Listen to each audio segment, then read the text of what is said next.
the last time I made a video on Friday, I was talking about a possible shift of power, or basically it's revolving around this government shutdown, kind of a change of ownership.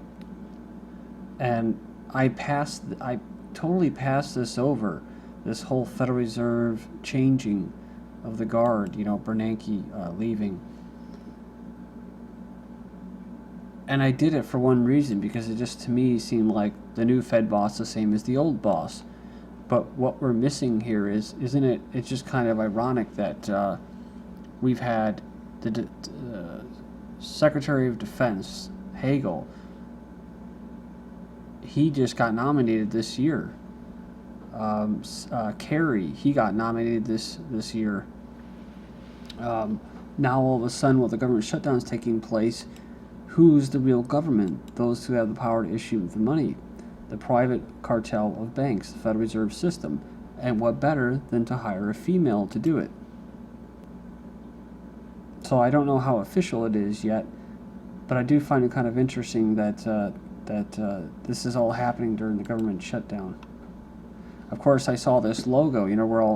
It's all talking about the Washington Warriors, and I saw this about how they're changing their logo, and it makes me wonder too if this has anything to do with anything. I mean, of course, you can look at different things and what it means, because it has a Washington monument. Of course, it's kind of Masonic, phallic too. I mean, that's how the Illuminati works. He's got the female and the male genitalia. That's how they roll. Of course, it looks like something from the Vatican, right? Like a papal hat. So it's just like a Jesuit type Christian, whatever, Vatican takeover. You see maybe like a little lightning bolt. It could be a tail and a horn. This could be a reptilian eye right here, right? This shadow being casted by this pentagon, almost like a pentagon or pentagram. It almost looks like a shadow, right? It's casting a shadow government. So supposedly the winner of the Washington Redskins rebranding contest. The other one, of course, was a communist. It was they called it the Washington Warriors, and it had a star, and some guy looks like a Bolshevik fighter. China, man amputates his own leg with saw. So I already covered this, but it said that he removed his leg because he was unable to pay a hospital bill for surgery. So I saw this, and I forgot to mention why this was really in there in the news. And then this, from October 9th, denied help. Woman in Mexico gives birth on lawn. Outside the medical clinic, it struck a nerve in a country where inequity is still pervasive.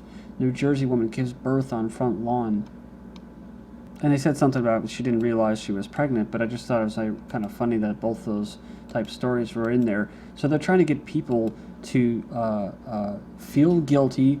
You're shutting down the national parks. They're playing with people's lives, as far as whether it's veterans getting their disability or welfare benefits. They tested the system, right? They tested the system this Saturday to see what would happen when the EBT cards wouldn't work.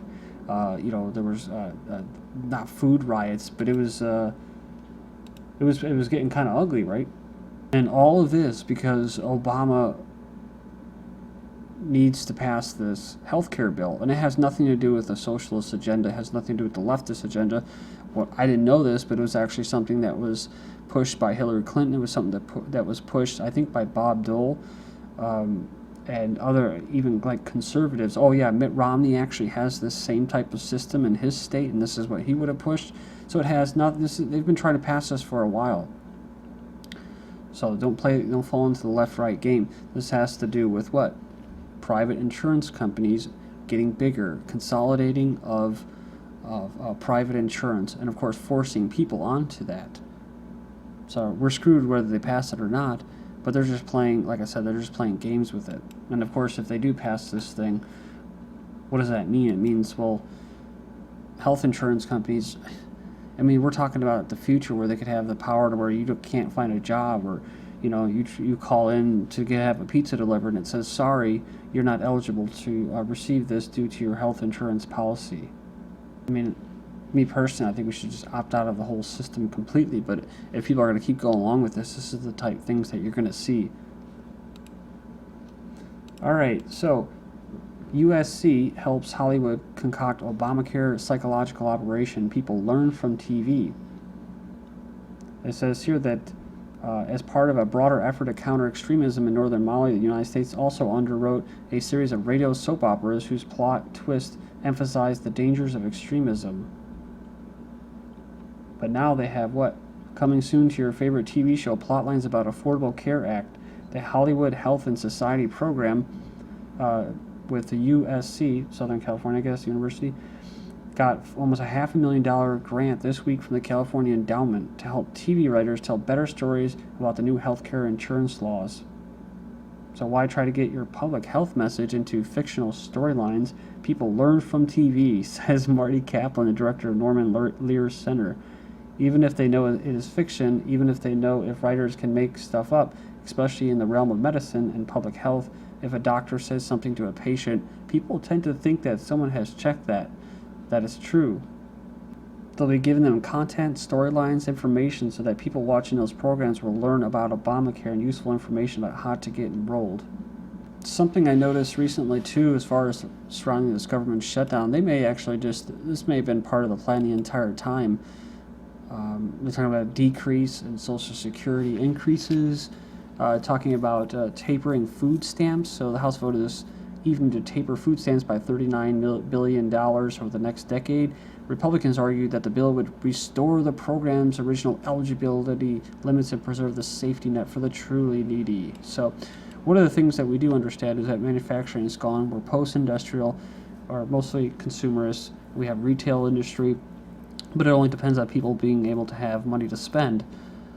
There aren't as many jobs. The truth is the jobs aren't there. So there's people that are alive that will never be able to find jobs no matter how much they try. So I've also heard stuff about the Social Security payments not possibly going out if the debt ceiling isn't raised. Many veterans stopped receiving disability checks due to government shutdown. More and more people in Florida are worried that they will start to feel the impact of the shutdown. Some local military personnel have received letters saying that their benefit checks will stop. They said they depend on money to pay for basic things such as food and rent. They said that the government they served is now letting them down. To have it taken away is unfathomable. So it says out of anybody in the entire situation that doesn't deserve to get screwed, it's over its veterans, they say. Actually, I have this from the 13th. Veterans take barricades from memorials and dump them at the White House. So you can watch the video if you type that in.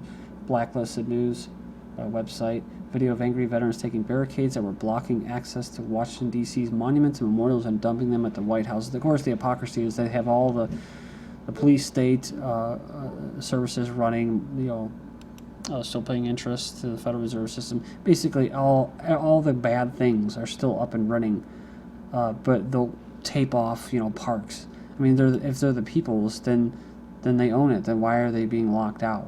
Because they're treating people like fucking children. That's why.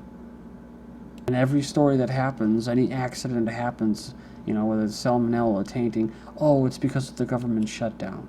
But they're still arming terrorists and all that. They're still sending millions of dollars, at least millions of dollars over to support Israel.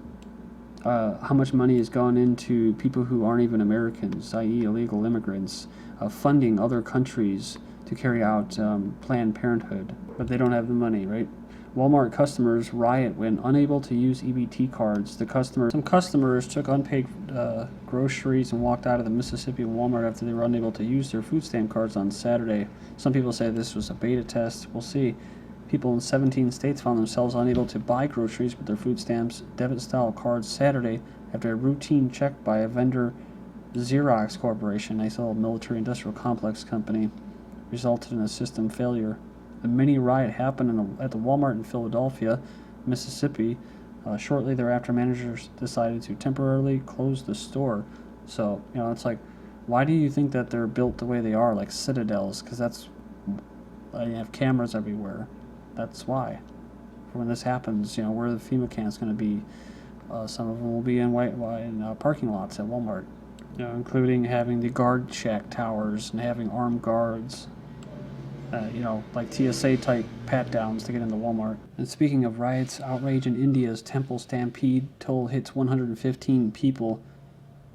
It says outrage mounted in India on Monday after at least 115 devotees were crushed to death or drowned near the Hindu temple, the site of another deadly stampede only 7 years ago. It said here that they claimed that the panic was aggravated by baton charging by authorities. So what the heck's up with this? Prince William has petrol bombs thrown at him during police training session as he learns what to do if his family is attacked. So are they expecting something, a breakdown here? Private exercise at the police station comes as a 31-year-old Duke of Cambridge prepares to take on more royal duties and looks to ensure he can protect his family in the event of an attack. Here's a picture of the Prince Charles and wife Camilla looking extremely distressed as her car is attacked by protesters in central London in December 2010. You've probably seen that. Here's the actual place here. A realistic environment for officers to practice real-life scenarios. Well, what you have to remember is that the banking, just like the Federal Reserve, runs the United States as the Bank of London, and certain groups run that country. So it's not even, they already basically handed over their authority. And China's saying de-Americanized world needed after a U.S. shutdown. But it says here it's perhaps a good time for the befuddled world to start considering building a de-Americanized world.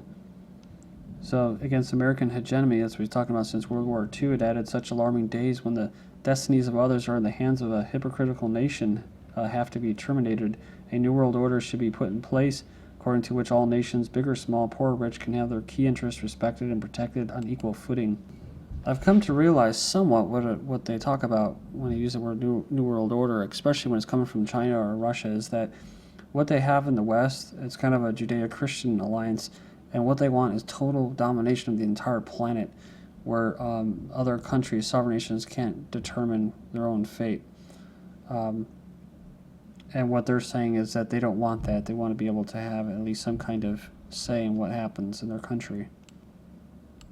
China's official press agency calls for a new reserve currency and a new world order. The world should consider a new reserve currency that should be created to replace the dominant U.S. dollar so that the international community could permanently stay away from the spillover of the intensifying domestic political turmoil of the United States. I guess they bought up a bunch of gold, or they want gold, and they want the reserve currency to be backed by gold. Chinese are jittering over the absurd $1.3 trillion gamble in U.S. debt. They're the biggest foreign creditor of the United States, has waded into the American budget crisis, warning Congress that it must resolve the political impasse over the debt ceiling without further delay, saying the clock is ticking. Called them to approve the extension. The borrowing limit says here before they run out on October 17th. Basically, to ensure the safety of Chinese investments in the U.S., they said this is the United States' responsibility. The IMF chief says U.S. dancing with the debt limit is a very, very concerning thing. The World Bank chief Jim Jong Kim warned on Saturday that the U.S. is moving towards a very dangerous moment. And Obama, being the piece of crap that he is, saying no compromise. Obama refusing to raise debt ceiling for 6 weeks until he gets what he wants. The middle-class children who will be worse off than their parents. Middle-class students face the perfect storm of graduate debt, lack of finance to buy homes, a job insecurity. After the interesting, they say that the government basically focuses too strongly on the poorest 10% of society. That's because people like Obama and that use them for political reasons. Jimmy Carter, former president, says middle class today resembles poor of the 1970s. Talking about the income gap has increased to the point where members of the middle class resemble the Americans who lived in poverty when he occupied the White House. And millions of Americans are facing cost of living squeeze as Social Security rise is set to be near record low for the second year running. 55 million Americans on Social Security are set for a 1.5% increase. They said it equates to about $17 per month extra for average recipient. Experts fear that Social Security is not keeping up with the rising price of goods.